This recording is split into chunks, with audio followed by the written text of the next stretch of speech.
rock and roll. That's right. Rockin' it. Hey.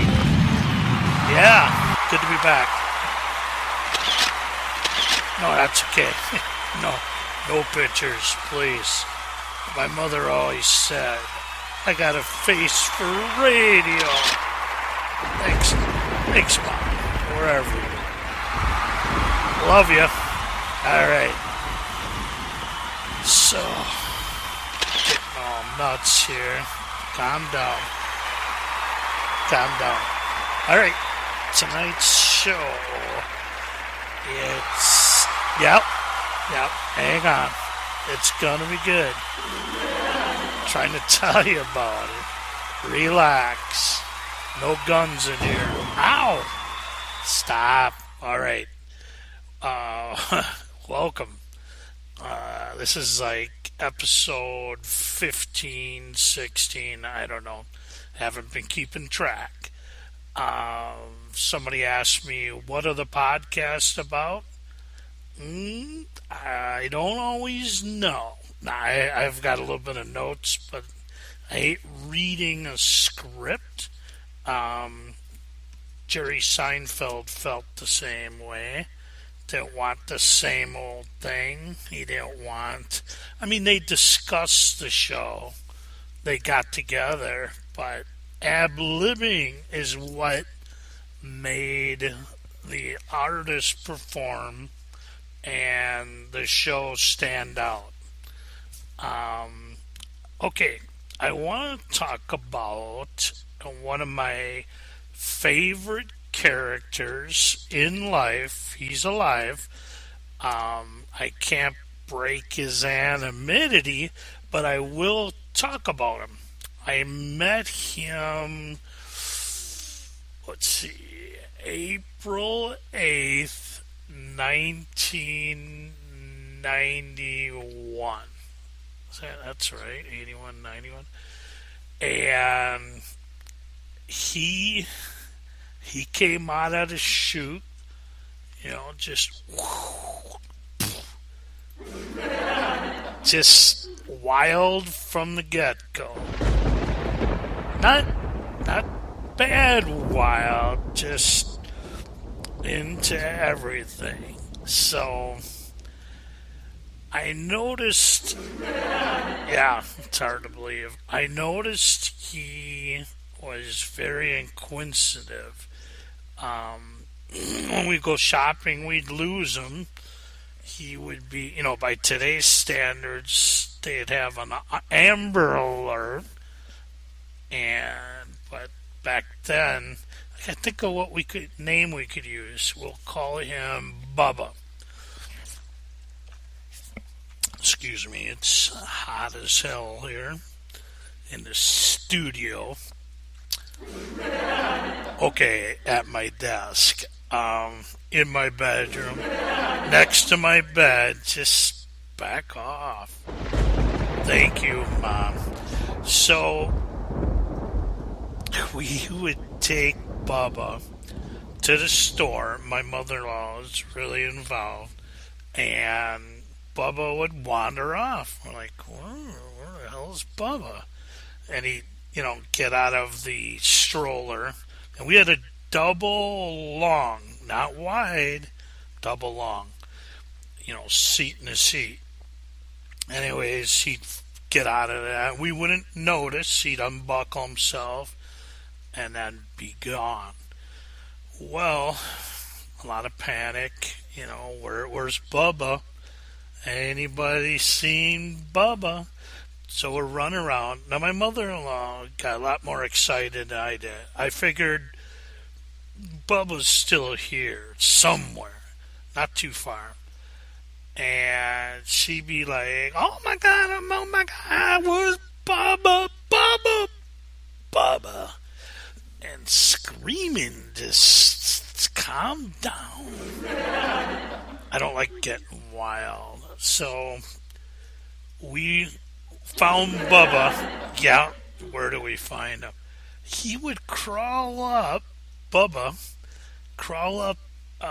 in the middle of clothes racks.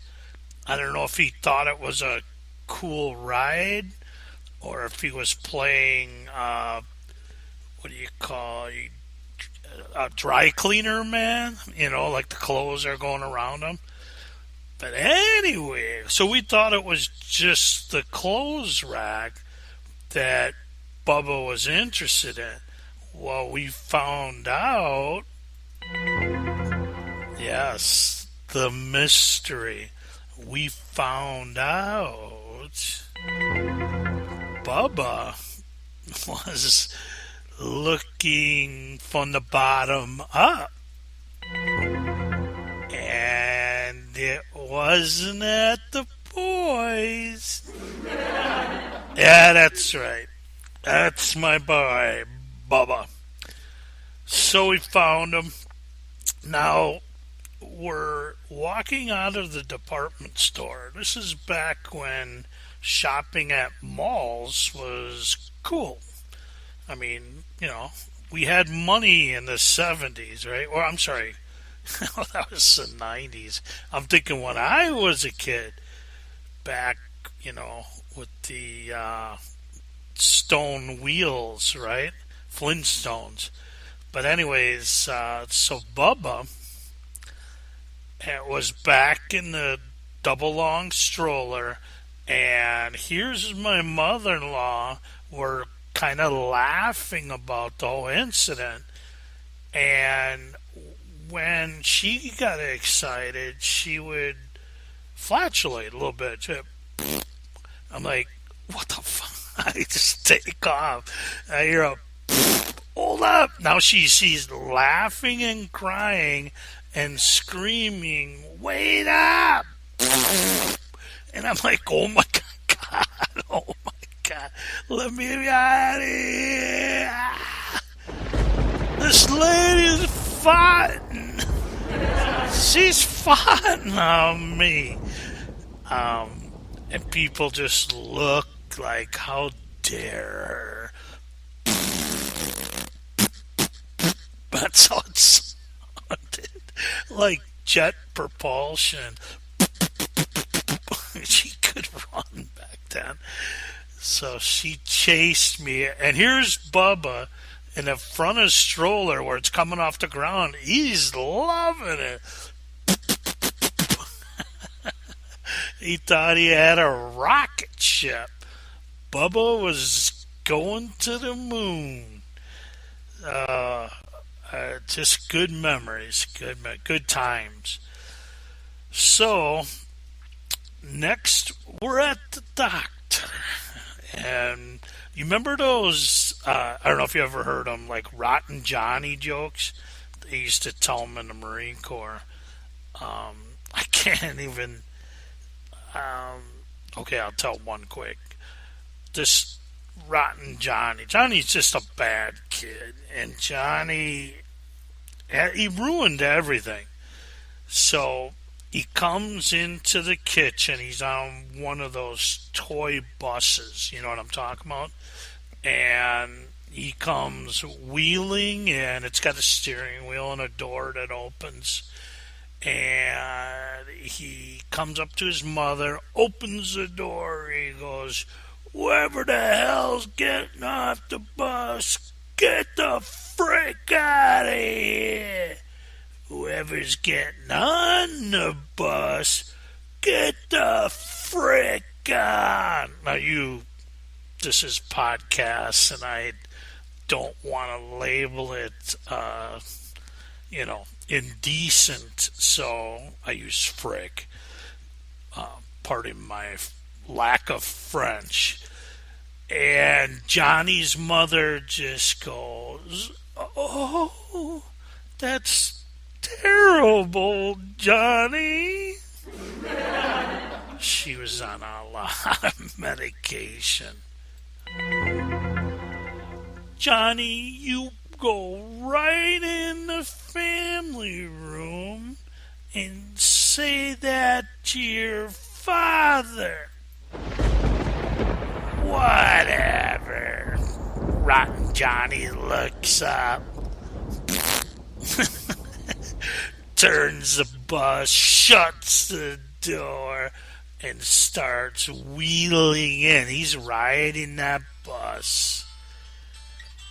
Hang on 1 second. We're back. Thought we had a live caller there. What the hell are you talking? Johnny's my kid.